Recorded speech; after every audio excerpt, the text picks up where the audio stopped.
Hey, it's Scout Andy, and thank you for joining me in another video.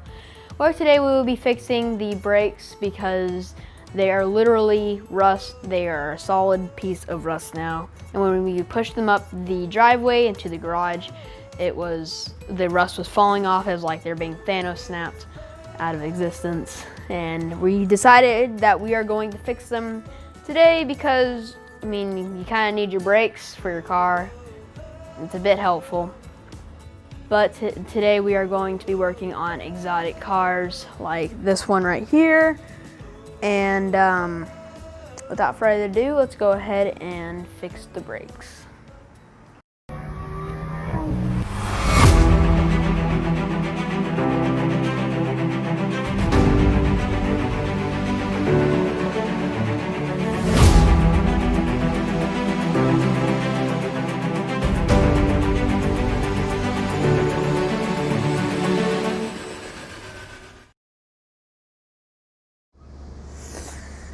Here we are with the tire.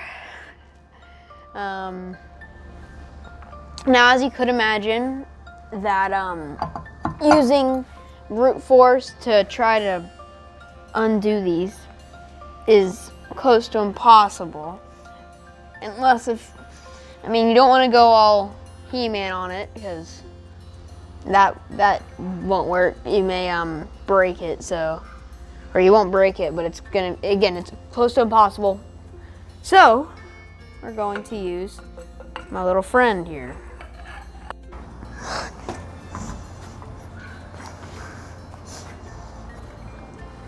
So, once you have successfully loosened the nuts, then you can go on to the next step of jacking up the car. Do keep in mind that when you are loosening these, you can always ask for help.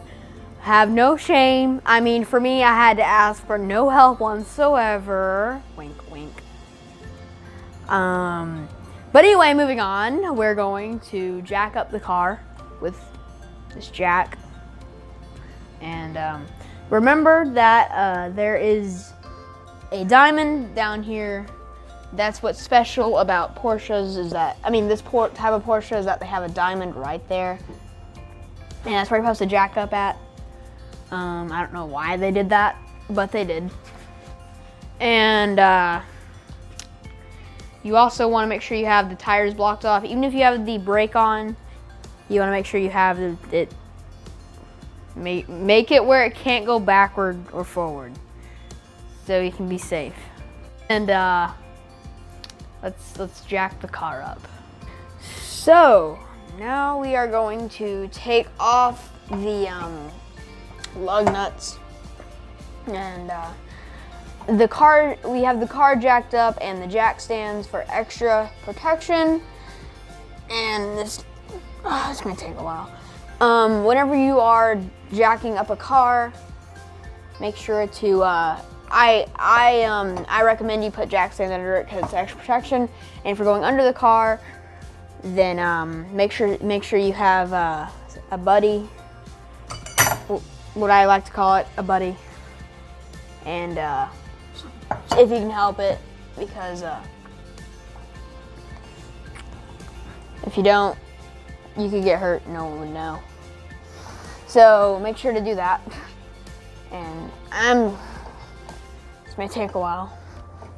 So we're just gonna cut until we get the tire off. See you then.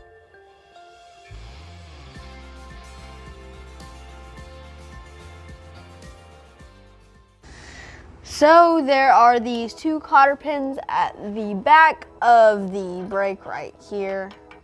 You can see them right there, they look like hairpins.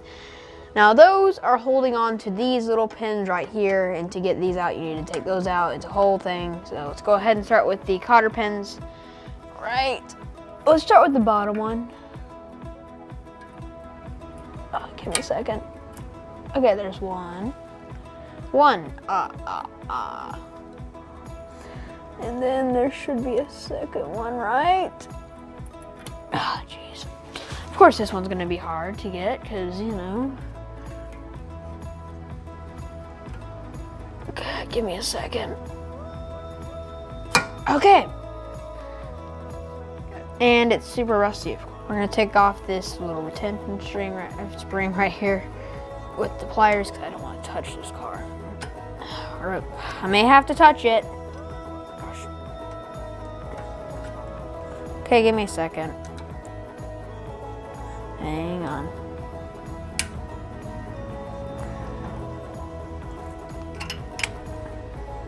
I don't want to tear it up because I don't have another one of these. Okay, there it is.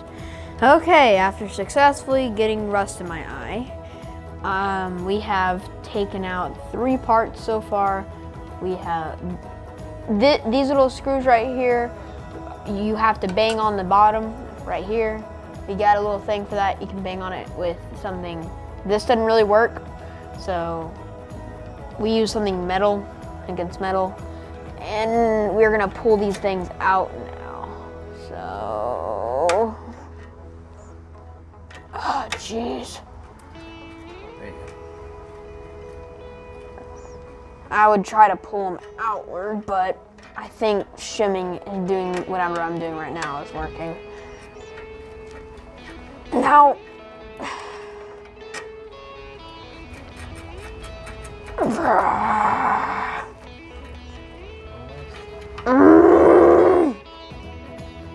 why is it so long? Goodness gracious. Okay. Jeez. Okay. I was expecting that, and still it scared me. Okay. Yeah, just whenever you're doing this on a Porsche or whatever car, just expect that thing to burst out at you. I thought it was just gonna fall out, but no, it had to fling at me. So the first thing you want to do right here is you want to pull off this, which is the brake sensor. It tells you on your dash whenever your brakes are low. And I think that's pretty cool, but you want to grab your pliers and you want to take that off right over there. Then you want to take out these dealios. Okay, and put it down right there. This one we're going to do is this one right here. And same as the other one, you just want to kindly ask it to get out of there because, you know. Okay, this one's a bit harder to get out than the other one, but I will get it out. Let me get a little grip on it.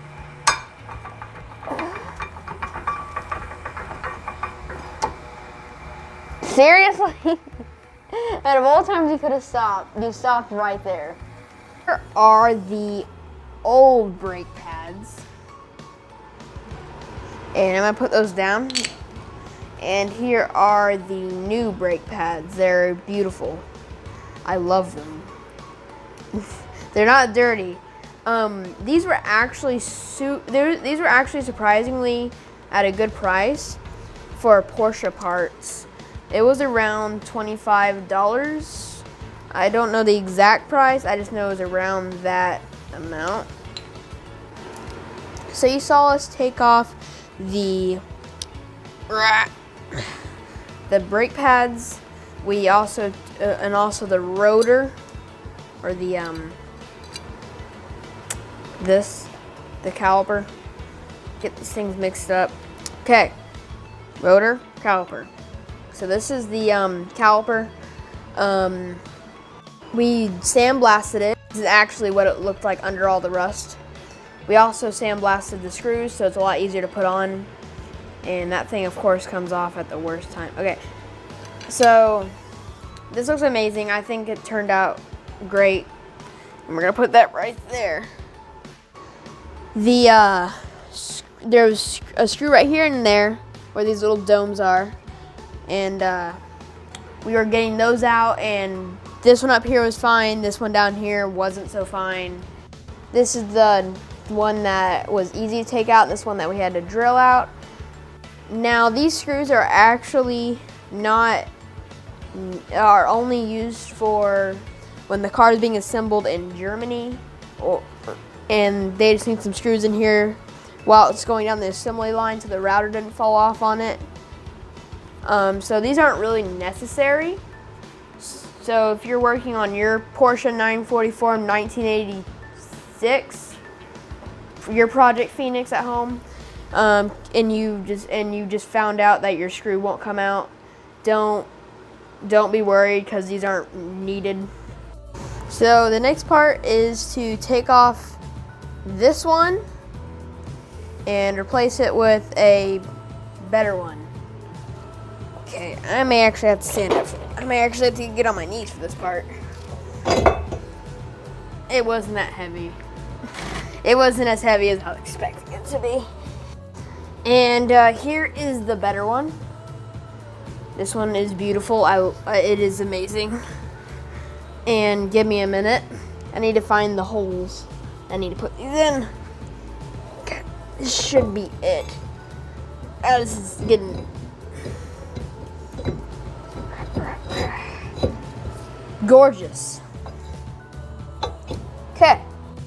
Now the next thing that we need to do is we need to put this whole thing back together, tire, everything back together on this wheel. The easy part, let's go.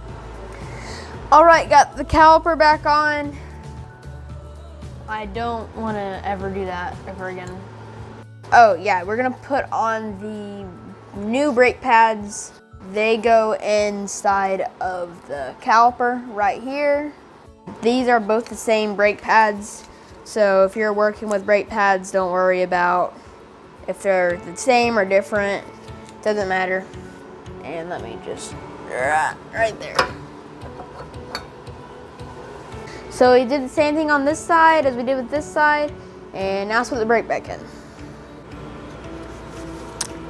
We put on all the small stuff, the pins we put it, don't forget to put on your, put in your pins and this thing and that thing. Also remember, we almost forgot to put in our brake sensor, so you may need that. I hope this video was informative to you guys. If it wasn't, then at least hopefully it was entertaining. Stick around for the bloopers at the end. I always have them. And until next time, happy scouting. So we removed the whatchamacallit, and we put it and it was on the whatchamacallit thing. I'm just completely forgot what this thing's called. Okay, let's take a round 2. Okay. Put that in the bloopers. All right. I thought I was doing my intro, and I was super confused. It's been a while.